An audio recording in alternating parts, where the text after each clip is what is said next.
Bonjour, avec cette conférence, je vous propose aujourd'hui, comme j'en ai l'habitude depuis quelques années, d'aller à la découverte d'images, de tableaux ou de sculptures ou même d'autres choses que vous allez découvrir. Aujourd'hui sur ce thème des images de Dieu, dans la peinture et dans l'art en général et même bien au-delà. Et on va commencer par un préambule provençal. Vous allez voir que je vais vous raconter un peu peut-être de ma jeunesse, de mon enfance. Et puis essayer d'évoquer les débats au fond qui sont en jeu derrière ça. C'est quoi l'image qu'on a de Dieu? Vous proposer un parcours et notamment au travers de deux exemples. Botticelli, qui est mon peintre peut-être préféré, et Filippino Lippi. Et puis aussi un parcours avec la présence de Dieu dans la scène. Comment est-ce qu'on a représenté la scène? Parce que selon les manières qu'on en a de la représenter, de la peindre, eh bien, on désigne peut-être un mode de présence différent de Dieu. C'est ce que nous allons découvrir ensemble. Et puis je terminerai par une sortie de cette image de Dieu un peu paternaliste, c'est vrai, avec un sculpteur, peintre, qui a été un peu qui s'est exercé à tous les arts, George Frederick Watts, qui est un artiste de la fin du 19e siècle, début du 20e, anglais, britannique. Et avec lui, je vais vous emmener dans un voyage, vous allez voir. Et donc je vous propose de commencer notre voyage. Alors, notre voyage, je le commence à Bandol. Bandol, c'est un lieu de mon enfance auquel je suis très attaché. Et voilà l'image que j'avais, puisque j'étais un enfant catholique, voilà l'image que j'avais de Dieu, c'était celle qui était au fond de ou en haut, en tout cas dans le cœur de cette église de Bandol.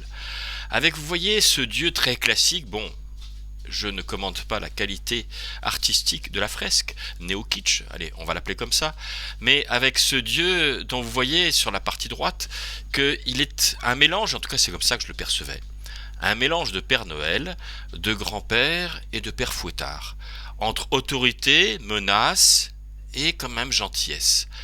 Alors, est-ce que nous n'avons pas, dans notre christianisme, parfois représenté Dieu un peu trop comme un père ou comme un grand-père, peut-être avec une image légèrement, allez, patriarcale? Les débats en jeu. C'est vrai que c'est une question qui n'a pas été évidente dans toute l'histoire du christianisme. On a voulu sacraliser Dieu, bien sûr, mais certains ont voulu justement éviter, tellement Dieu était sacré, de le représenter. C'est par exemple quelque chose qu'on retrouve encore aujourd'hui dans l'islam, avec cette interdiction de représentation. Mais c'est aussi, et là-dessus nous protestants nous sommes assez proches, nous n'avons, dans la tradition réformée en tout cas, aucune représentation de Dieu, qu'elle soit picturale ou sculpturale, dans nos temples, qui sont, et on le dit souvent, très très dépouillés. Comment est-ce qu'on peut représenter Dieu? Et puis cette question aussi du théisme, c'est-à-dire le Dieu qui intervient dans l'histoire. Déisme, on le verra, c'est le grand architecte, celui qui a créé le monde, mais qui n'est plus dans l'intervention comme dans le théisme, ou bien alors le rejet de Dieu, évidemment, l'athéisme. Et puis c'est aussi la question de la foi et de la raison, comment est-ce qu'on a associé les deux en représentant Dieu d'une certaine manière, la raison d'une autre manière. Est-ce que, allez, pour faire court, est-ce que philosophie et théologie peuvent s'entendre? Je vous propose de remonter très loin en arrière. Nous sommes au XIVe siècle avant Jésus-Christ, avec cette représentation de Dieu, avec Akhenaton et Néfertiti. Et si vous regardez bien, alors, il faut bien regarder de près, mais je sais que l'image n'est pas d'une très haute définition. Vous avez ce Dieu solaire, bien sûr, avec voilà, ce soleil en haut à droite, et vous avez au bout des rayons, si vous regardez bien, au bout des rayons, vous avez des mains. C'est la première fois dans l'histoire des religions que l'on représente Dieu avec, d'une certaine manière, je dis bien d'une certaine manière, parce que ce n'est pas une personne, mais quand même, on s'approche de la notion de personne avec des mains au bout du rayon solaire. Voilà, une autre manière, peut-être assez proche de notre volonté protestante, musulmane et même juive, de ne pas représenter Dieu, c'est de le représenter sous forme d'une écriture sacrée. Avec ce 1, énergie créatrice en action, son nom est vérité. Vous voyez que là, on ne représente pas, on désigne par l'écriture. Et je reviendrai en finale tout à l'heure sur cette notion d'énergie créatrice qui est peut-être, allez, la vision que moi je vous propose en tout cas pour dire Dieu pour aujourd'hui. Je parlais à l'instant évidemment de la religion musulmane. Vous savez que dans la religion musulmane, on ne représente jamais Dieu, et même Pas dans toutes les traditions, d'ailleurs, contrairement à ce qui est dit souvent. Le plus souvent, on va dire, c'est un autre débat, on ne représente même pas le prophète. Mais quand on parle de Dieu, c'est juste, eh bien, c'est l'être Allah, c'est-à-dire Dieu. Hein. Je rappelle que les chrétiens, d'ailleurs, quand ils sont de langue arabe, prient autant Allah que les musulmans, puisque Allah veut simplement dire Dieu. Voilà donc Allah écrit en arabe. Aujourd'hui, peut-être certains sont plus dans, allez, une spiritualité, une théologie, je ne sais pas une théologie, en tout cas une spiritualité du bien-être, et avec une tendance un peu New Age, où on veut voir Dieu comme quelque chose, comme une sorte d'illumination intérieure, et après tout, pourquoi pas? Et pourquoi pas? C'est une des représentations contemporaines de Dieu.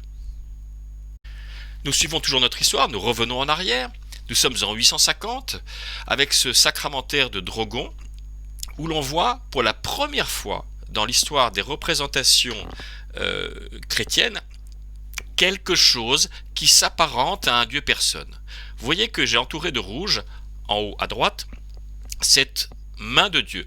Le Christ est en haut du rocher, et c'est Dieu le Père, en quelque sorte, qui vient le tirer de sa main. Pour la première fois, on représente la main de Dieu. Auparavant, Dieu n'était pas représenté. Donc il y a là peut-être quelque chose d'un virage historique qui nous mène vers ces visions paternalistes ou grand paternalistes comme celle que je vous ai montrée tout à l'heure de cette fresque néo-kitsch de Bandol. Cette icône, vous l'avez certainement déjà vue.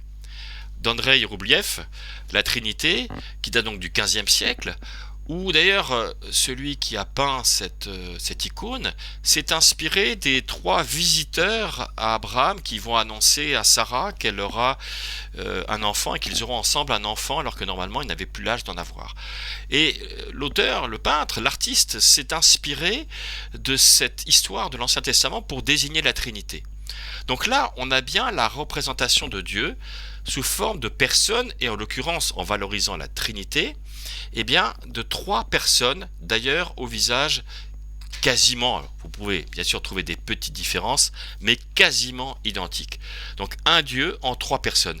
Il y a là donc une incarnation artistique de la notion de Trinité, que l'on partage ou non d'ailleurs cette notion de Trinité. Allons maintenant vers le XIVe siècle. Là encore, on va représenter Dieu sous forme trinitaire puisque vous avez les 3 éléments de la Trinité, mais pas de manière aussi identique que dans l'icône qui précédait.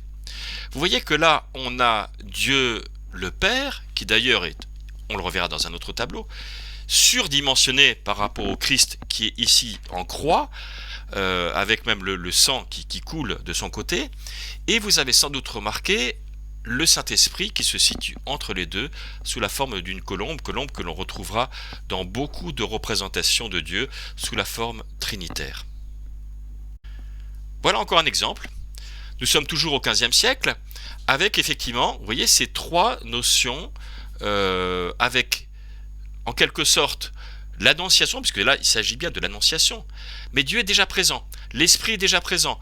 Il y a donc l'ange Gabriel qui vient annoncer à Marie, avec d'ailleurs le symbole que l'on retrouvera dans d'autres tableaux, avec un lys en main, qui est le symbole de la virginité et de la pureté, qui vient annoncer que Marie va avoir un enfant. Vous avez Dieu le grand-père, je ne mets même plus Dieu le Père, là il est carrément grand-père, en haut à gauche du tableau, qui envoie en quelque sorte, béni, mais envoie son Saint-Esprit sous la forme à nouveau de cette colombe. Donc on est dans un Dieu encore une fois trinitaire, Jésus pas encore né, la colombe du Saint-Esprit et Dieu le grand-père. Voilà encore une annonciation, toujours au XVe siècle, et vous voyez que c'est installé au XVe siècle, cette notion trinitaire avec cette représentation-là. C'est-à-dire effectivement le Dieu grand-père, père bien barbu, barbe blanche, en haut, entouré des anges, et vous allez voir d'ailleurs que on est au XVe siècle, mais au XVIe et XVIIe siècle, les anges vont alors là se surdévelopper et entourer Dieu systématiquement. On a la colombe, on a l'ange Gabriel qui cette fois-ci d'ailleurs est plus bas que Marie, on a la fleur de lys et on a Marie qui va bientôt avoir un enfant. En tout cas, l'ange Gabriel lui annonce qu'elle aura bientôt un enfant qu'elle appellera Jésus. Nous voilà encore au XVe siècle toujours, vous allez voir que c'est un peu mon siècle favori bien sûr.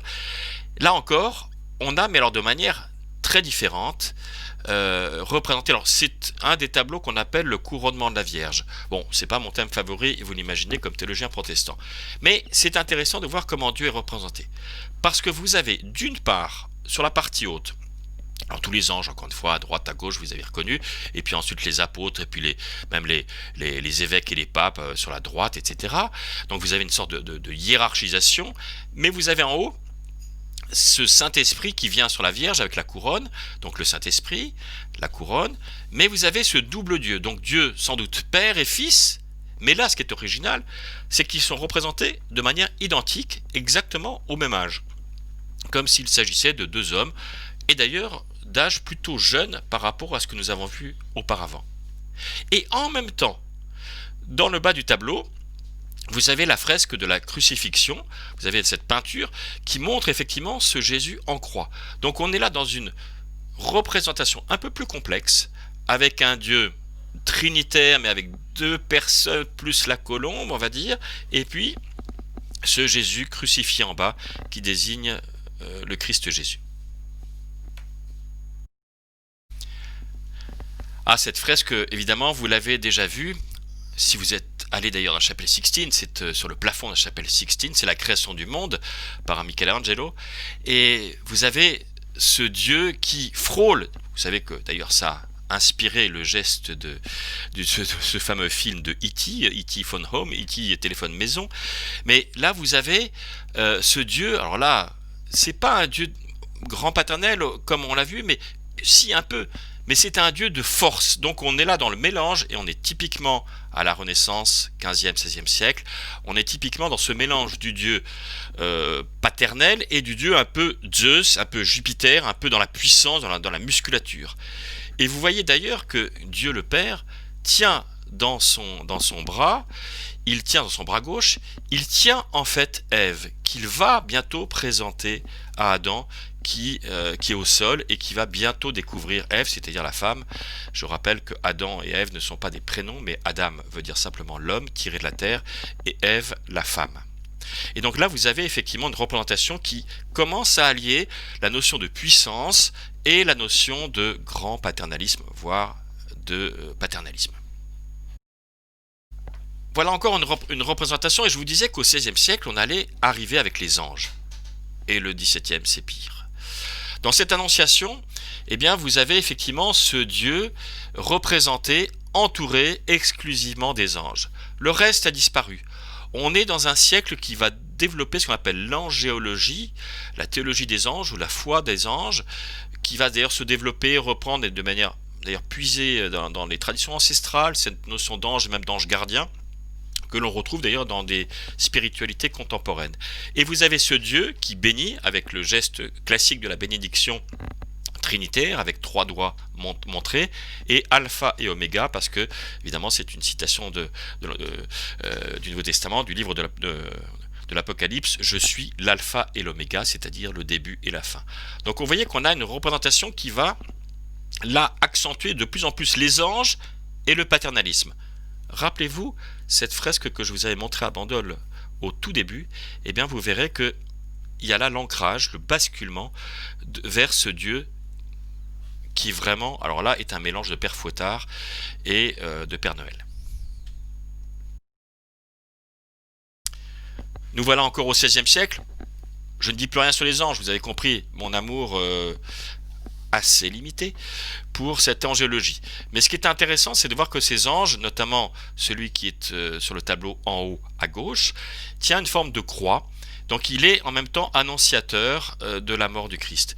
Mais là, on est dans un Dieu complètement détaché du monde, il n'y a pas d'humain, il n'y a donc que des anges, et il y a cette disproportion entre un Dieu Père jupitérien, donc très fort, très en puissance, comme je l'indiquais avec Michelangelo, et ce corps de Jésus, ce corps mort, qui est disproportionné évidemment par rapport à Dieu, mais on est, vous voyez, dans cette valorisation du contraste, ce qui est le propre de cette époque, 16e, 17e, de valoriser le contraste lumière, ténèbres, donc ce qu'on appelle le clair-obscur, mais aussi cette émotion que l'on veut susciter chez celui qui entre dans l'église et qui voit ce Dieu Père qui regarde au loin, ce Dieu Jupiter et ce corps mort de Jésus.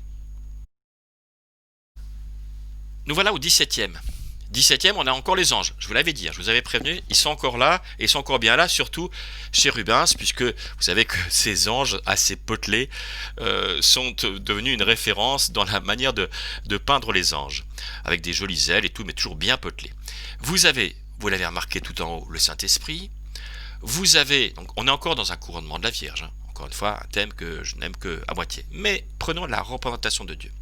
Vous avez effectivement ce Jésus habillé d'une simple toile rouge, symbole évidemment de la Passion, le rouge du sang, le rouge que l'on retrouve sur les vêtements du Christ de la Passion. Et vous avez à droite ce Dieu Père, mais qui est habillé, je dirais, presque à la manière du judaïsme. Donc on valorise peut-être ce côté un peu peuple d'Israël qui domine le monde, pas Israël, mais le Dieu d'Israël qui domine le monde, puisque vous voyez qu'il pose son pied sur la planète Terre. Donc ce Dieu vétérotestamentaire, donc issu de l'Ancien Testament, ce Christ du Nouveau Testament, et puis ces anges qui entourent la Vierge. Encore un couronnement de la Vierge, vous allez dire que je suis maso, mais peut-être, mais en tout cas c'est parce que, à mon avis, dans la peinture, c'est l'une des manières la plus fréquente d'avoir représenté Dieu.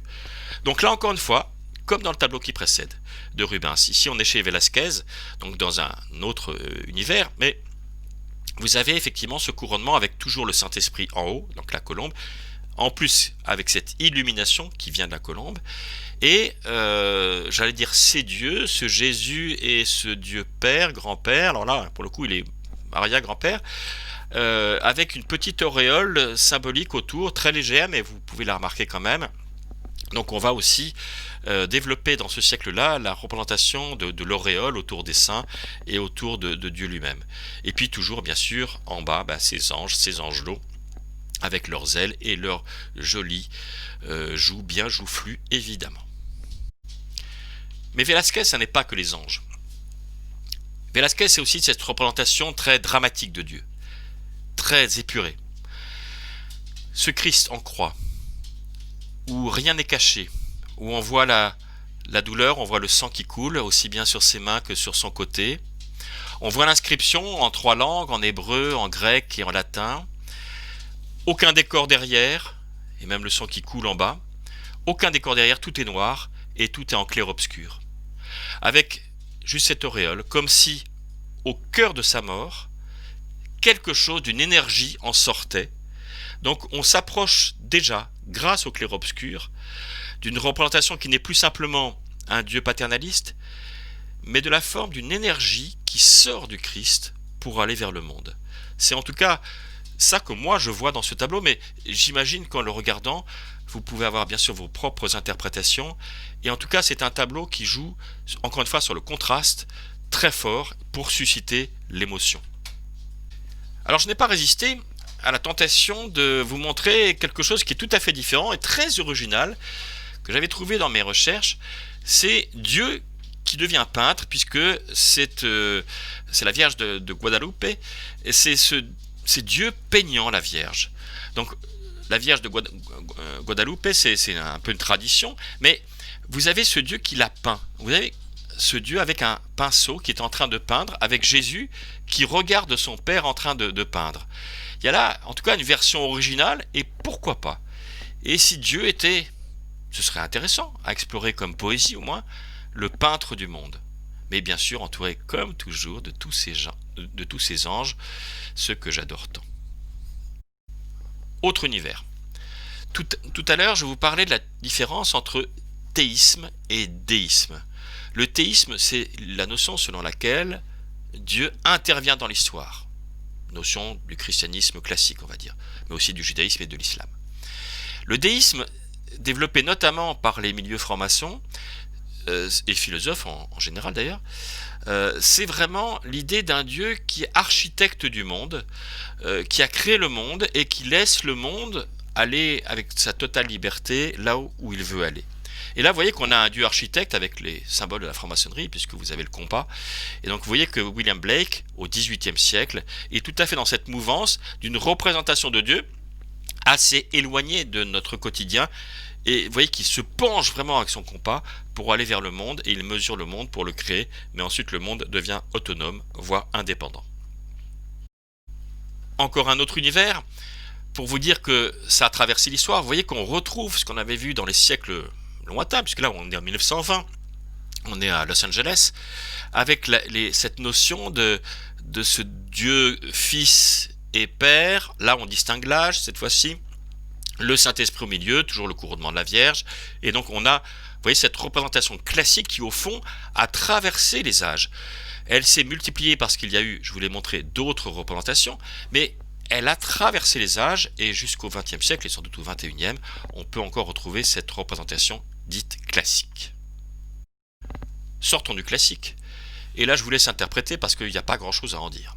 Nous sommes en 2003, XXIe siècle donc, avec cette échelle à bon Dieu. Alors, vous voyez ce que vous voulez. C'est une manière de représentation abstraite, évidemment totalement abstraite. Est-ce que c'est l'échelle de Jacob qui s'est brisée? Est-ce que c'est l'échelle de la foi? Est-ce que c'est Dieu, par ses pics, qui vient dans notre humanité? Comme toujours dans l'art abstrait, ça doit susciter par un langage non verbal quelque chose qui vous touche ou pas. Donc je vous laisse devant ce tableau. Je parlais du dieu jupitérien tout à l'heure.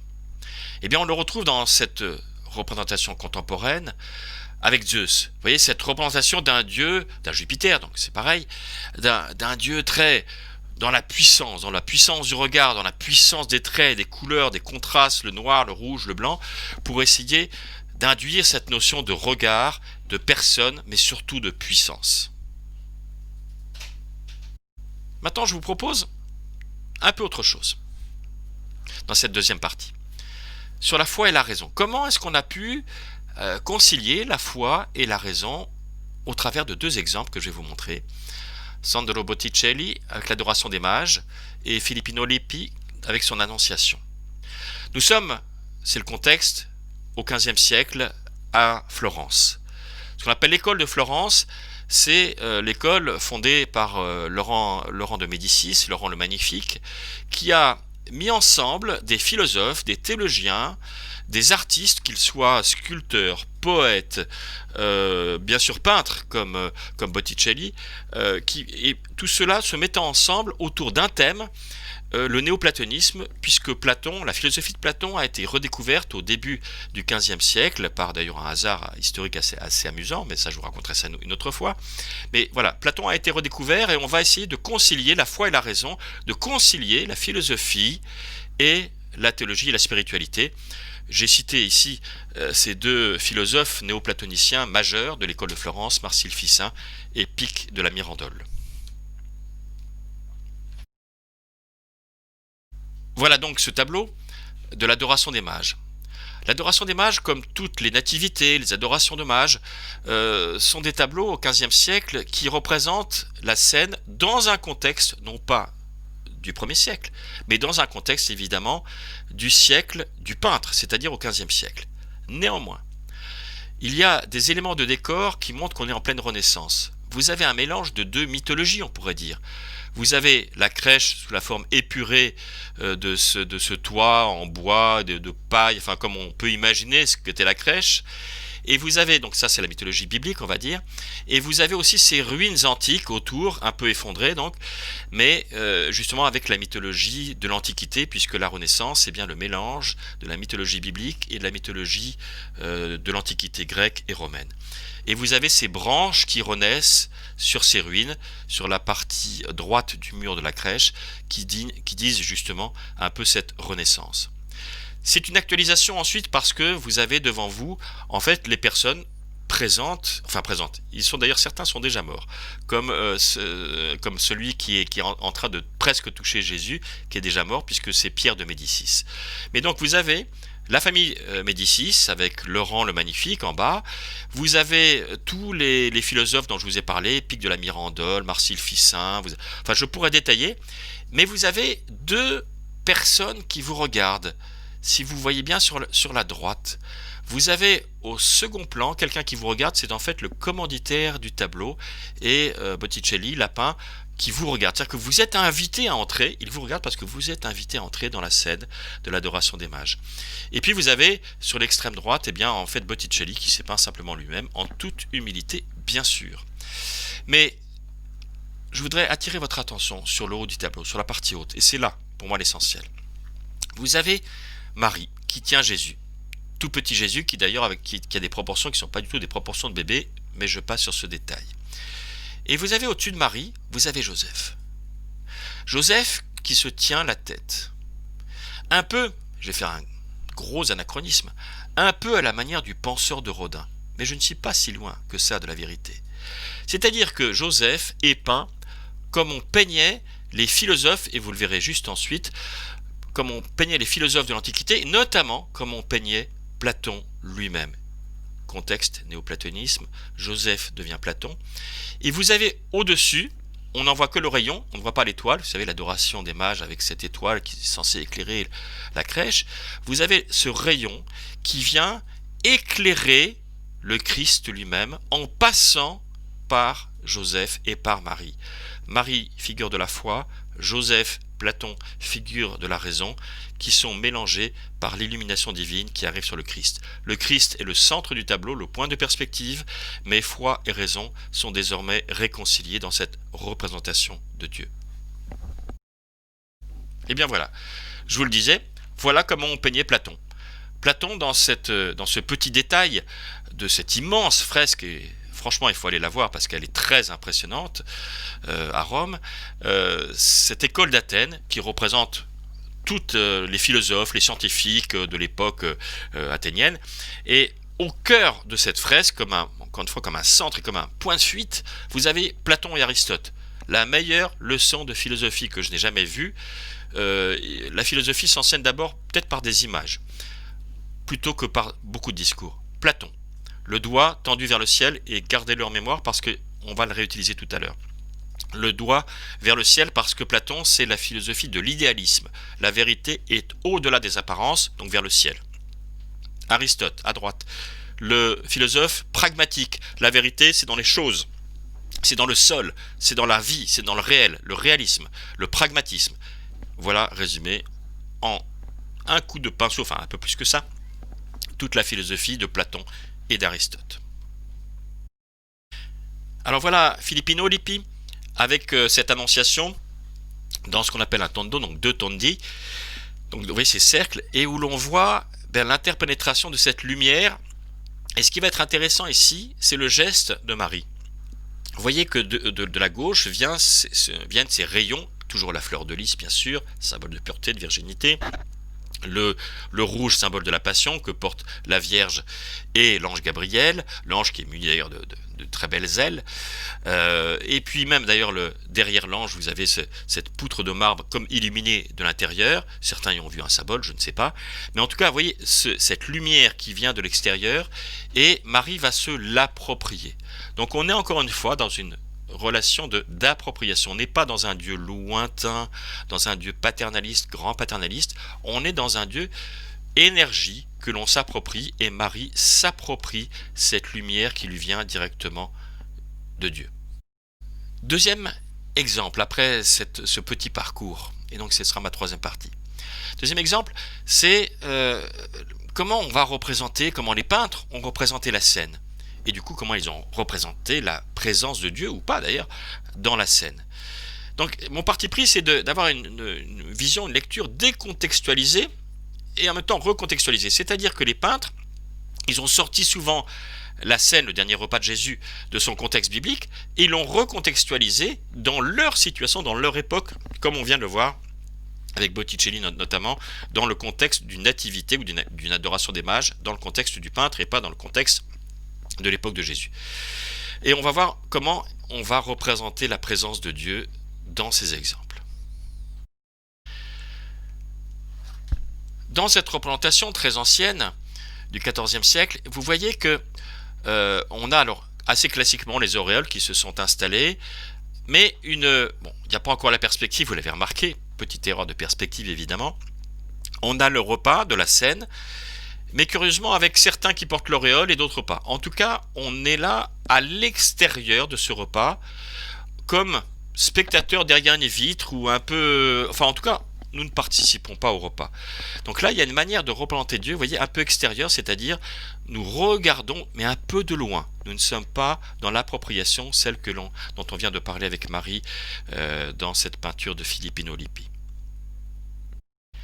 Là encore, on est beaucoup plus tard avec cette peinture du Tintoret, où vous avez, là, comme si vous étiez dans un bas-fond d'auberge et que vous étiez en haut par une petite vitre dérobée, que vous voyez cette scène. Mais en même temps, elle est très intéressante, parce que vous êtes extérieur, mais il y a quand même deux éléments, deux parties dans ce tableau. Une partie sur la droite où on voit même des animaux, on voit des gens qui servent, on voit voilà donc tout le côté auberge. Et puis vous avez de l'autre côté, eh bien cette scène avec, vous le voyez même des sortes d'anges dans une sorte de fumée, symbole peut-être de l'esprit aussi, et de ce feu en l'air, de cette lumière. Et deuxième lumière, et c'est là que je veux en venir, la lumière qui vient du Christ lui-même. Chacun des disciples a une petite légère, très légère auréole, mais vous voyez que le Christ illumine complètement, et la source de lumière, même pour le peintre, eh bien vient du Christ lui-même, qui a deux sources de lumière, la lumière, si je puis dire, du Saint-Esprit, et la lumière du Christ. Là encore, on retrouve la même inspiration. Vous voyez, on est au XVIIe siècle avec Nicolas Poussin, vous voyez, on retrouve cette lumière en haut, alors symbole peut-être de l'illumination ou du Saint-Esprit, en tout cas voilà, de cette présence, et puis cette lumière qui vient comme d'en dessous, qui vient comme du Christ lui-même, ou d'en dessous en tout cas, avec ce jeu d'ombre et de lumière. Encore une fois, vous voyez que Dieu, au XVIIe siècle, on va moins le représenter finalement, on va plus représenter la lumière et le Christ comme lumière, avec ce geste classique de bénédiction. Voilà une fresque que vous avez déjà certainement vue, qui a même, vous le savez, inspiré de manière un peu farfelue, mais pourquoi pas, hein, le roman est là pour être farfelu, le Da Vinci Code. C'est la scène représentée par Léonard de Vinci, évidemment, qui se trouve à Milan, et où vous avez vous voyez une scène au fond qui est très très très très épurée. Plusieurs éléments quand même pour comprendre ce tableau. D'abord, vous voyez que effectivement le décor est totalement épuré. Pourquoi ? Parce que nous sommes en fait dans un monastère. Il faut savoir que cette fresque est en fait sur le fond d'une salle à manger d'un monastère. Donc c'était d'abord fait pour des moines, avant d'être cette fresque si célèbre que cela est devenu. Mais donc on est avec un décor totalement épuré, monastique, mais avec un élément peut-être un peu particulier. Vous pourriez vous amuser à tracer, puisque là on a découvert la perspective depuis un certain temps, à tracer des lignes de perspective. Et vous verriez que ce soit par exemple les lignes du plafond, ou les lignes en haut des murs, au-dessus de ces rectangles, de ces comme portes ou pas tout à fait portes, eh bien toutes les lignes aboutissent à la tête du Christ. C'est-à-dire que le Christ est le point d'aboutissement, le point de fuite, le point de perspective, et donc on représente d'une certaine manière Jésus comme le point de perspective de la foi. Alors, je passe rapidement sur les différents apôtres qui sont autour, il y aurait beaucoup à en dire. Mais puisqu'on est uniquement sur le thème de la représentation de Dieu. Alors regardons maintenant, si vous le voulez bien, un détail de cette fresque. Ce détail, c'est le centre.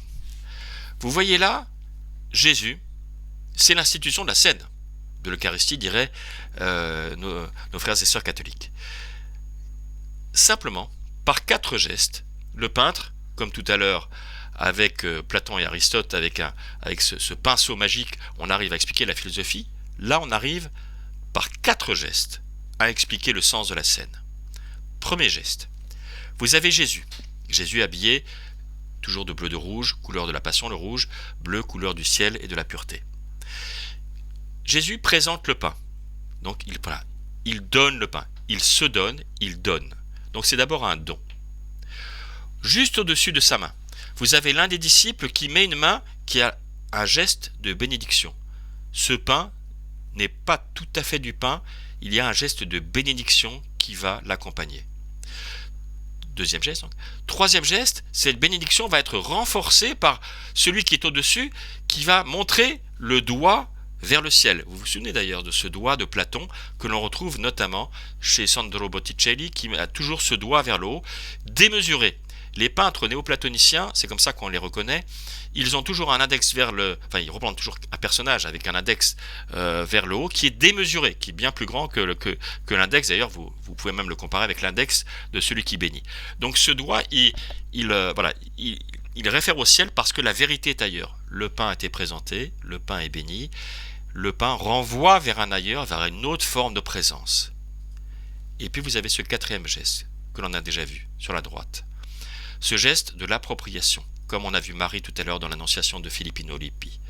Vous avez ce disciple qui s'approprie, en mettant les mains vers lui-même, qui va s'approprier le geste, qui va se dire, voilà, ça a du sens, pas simplement ça a du sens, mais ça a du sens pour moi. Je suis concerné par ce qui se passe, et d'ailleurs son regard, vous le voyez, est fixé vers le visage même du Christ. Donc ça part du Christ, ça va vers le pain. Bénédiction, on va vers le ciel, on se l'approprie et on revient au Christ. Et là, le sens de la scène est tout simplement expliqué. Tout autre genre, mais même scène, justement, puisque c'est la scène, avec Salvador Dali. Bon, il y aurait beaucoup de choses à dire sur Salvador Dali. Là, vous voyez qu'à nouveau, on n'est pas dans une scène inclusive, on n'est pas invité. Là encore, on est extérieur, et même d'ailleurs d'un mouvement, enfin, qu'on pourrait presque qualifier de secte, ou je ne sais pas quoi. Enfin, ça me fait penser à l'ordre du temple solaire, ou je ne sais pas quel truc, mais c'est un peu bizarre. Bon, mais c'est du Dali, c'est dans son génie créatif et un peu fou. Mais vous voyez donc ces hommes en prière, qui sont complètement, voilà, et juste le Christ beaucoup plus jeune, en magnificence, il renvoie vers le ciel avec ce geste de l'index, avec juste du pain et du vin, vous voyez, et puis il renvoie la main vers lui-même, on retrouve ces gestes, et puis ce mystère du décor. Est-ce que c'est une forme de soucoupe volante, de quelque chose, d'un décor de je ne sais quelle fiction, science-fiction, et puis ce personnage autour, que l'on peut interpréter, à mon avis, de trois manières.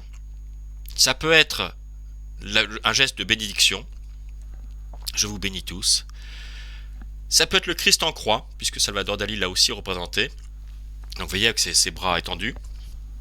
Et ça peut être aussi, et j'ai envie de croire à cette interprétation, mais je ne suis pas dans la tête de Salvador Dali, peut-être heureusement pour moi d'ailleurs, mais une forme d'élévation, vous voyez, de divinisation de l'homme, de divinisation de Jésus, qui monte vers le ciel, comme il monterait vers une soucoupe volante ou vers je ne sais trop quoi, vers un autre univers. Ce qui correspond assez d'ailleurs à d'autres crucifixions, par exemple, qu'a pu peindre Dali. Donc voilà, je vous laisse interpréter comme vous voulez, mais c'est aussi une représentation de Dieu très originale, mais qui nous invite quand même à réfléchir aussi sur nos propres représentations de Dieu. Voilà, et pour conclure, eh bien, je vous propose de découvrir peut-être cet artiste, George Frederick Watts, qui donc est mort au tout début du XXe siècle, qui appartenait au mouvement symboliste et qui a une vie un peu compliquée, mais je passe rapidement là-dessus, mais qui au travers de son art a exprimé peut-être un peu à la manière, ça me fait penser un peu à Rembrandt. Rembrandt qui a connu des drames dans sa famille, qui a perdu beaucoup de ses proches et qui l'a exprimé par la peinture. Et là, vous allez voir que c'est un artiste qui va de l'art, je veux dire, un peu voilà, époustouflant à un art beaucoup plus mystique, intérieur, quelque chose de plus voilà, de plus mystique, parce qu'il a vraiment beaucoup essayé de représenter Dieu tel qu'on pouvait le concevoir et au travers de sa propre expérience spirituelle et existentielle. Et je vais vous proposer donc 4 exemples de lui. Un portrait de Ellen Terry, qui était sa première femme, qui était beaucoup plus jeune que lui, mais qui l'a quitté malheureusement. Il en a beaucoup souffert, mais vous allez voir qu'il y a quelque chose de la spiritualité, de sa première spiritualité dans ce tableau. Puis Hope, l'espoir ou l'espérance. Vous allez voir que c'est assez ambigu, et là on le sent aller vers une mystique peut-être plus... moins flamboyante, on va dire. Et puis le semeur des systèmes en 1902, donc le semeur ou la semeuse, on ne sait pas trop. En fait, c'est une représentation de Dieu, c'est-à-dire qu'il a voulu représenter Dieu comme un semeur ou comme une semeuse. Et puis je terminerai sur cette magnifique sculpture Physical Energy, c'est-à-dire l'énergie physique. Voilà donc ce portrait de sa première et jeune femme. On voit, et ça c'était sa première spiritualité, une sorte de quête. On retrouve un peu quelque chose de la peinture de Botticelli lorsqu'il peint Saint-Augustin. Une sorte de regard tourné vers l'extérieur qui est en quête. Vous voyez que d'habitude les portraits nous regardent. Là non, pas du tout. Elle regarde vers quelque chose et elle est tendue vers ce quelque chose. Elle aspire à cette lumière, elle est aspirée par cette lumière et qui l'inspire en même temps. Et donc vous voyez, c'est la quête de Dieu au travers de ce portrait de femme. Est-ce que Dieu n'est pas aussi l'objet de notre recherche au-delà des apparences? Voilà ce tableau, Hope, l'espoir, qui, je ne sais pas comment vous le voyez à première vue, mais inspire pas vraiment l'espoir. On est chez un artiste je ne sais pas si on peut dire déprimé, en tout cas, chez un artiste qui va essayer d'intérioriser en même temps le lien qu'il a avec ce lien avec l'objet qui l'entoure, de cet instrument de musique, mais qui a perdu ses cordes, et en même temps enchaîné, donc relié, devenu aveugle et cherchant lui-même dans un dénuement, dans une pauvreté, mais en même temps sur le monde entier, rechercher, vous voyez, on avait Ellen Terry, c'est-à-dire la recherche vers l'extérieur, là on est dans une recherche vers l'intérieur. On voit bien l'évolution, vous voyez, chercher Dieu vers l'extérieur, chercher Dieu à l'intérieur de soi, comme une espérance très intérieure, quasi mystique, pas extrêmement joyeuse, il est à une période difficile de sa vie, mais vous allez voir qu'il va s'en remettre quand même. Alors voilà le fameux semeur des systèmes. On voit cette silhouette dans un tourbillon de lumière. Cette silhouette dont on ne voit pas la tête d'ailleurs. Vous voyez qu'on a ici dépersonnalisé Dieu. Enfin, on a dépersonnalisé Dieu qui n'est plus ce grand-père, ce père, etc. ou ce Christ plus jeune.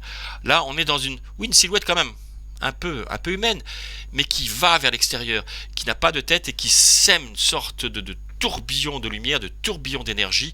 On est là, on s'approche de ce Dieu totalement énergie.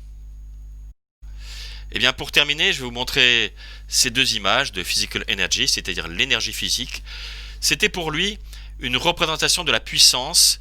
Alors, il aurait aimé dédier aussi ça à plusieurs personnages historiques qu'il admirait, mais aussi Dieu lui-même. Alors vous direz, c'est pas Dieu qui est sur le cheval. Non, non, c'est pas Dieu qui est sur le cheval. C'est l'énergie qu'il y a dans cette sculpture qui est Dieu pour lui. C'est cette puissance qu'il y a et dans le cheval et dans cet homme qui regarde au loin, qui se protège du soleil pour ne pas être illuminé, que se situe Dieu. On est là dans le Dieu qui est totalement dépersonnalisé, dans le Dieu qui est dans l'instant, qui est dans l'événement saisi par le sculpteur, un peu comme une photographie pourrait saisir cet instant. Et voilà donc cette deuxième représentation prise de l'autre côté, avec, vous voyez, effectivement, regardez loin. Alors est-ce que Dieu, ça n'est pas justement cette énergie qui nous permet sans doute de regarder un peu plus loin? Alors maintenant, je vous laisse. Qu'allez-vous faire de tout ce temps que sera votre vie? Comme dirait la chanson, est-ce que votre foi, votre représentation, c'est un Dieu personne? Est-ce que c'est un Dieu énergie? Quelles conséquences ça a pour vous si vous considérez que c'est une personne avec qui vous êtes en relation par la prière par exemple? Ou si vous considérez que la prière c'est de se mettre au bénéfice d'une énergie? Bref, je vous laisse à vous-même et selon aussi vos images même du Christ. Et comme j'adore la Belgique, je vous propose de terminer simplement par Geluc.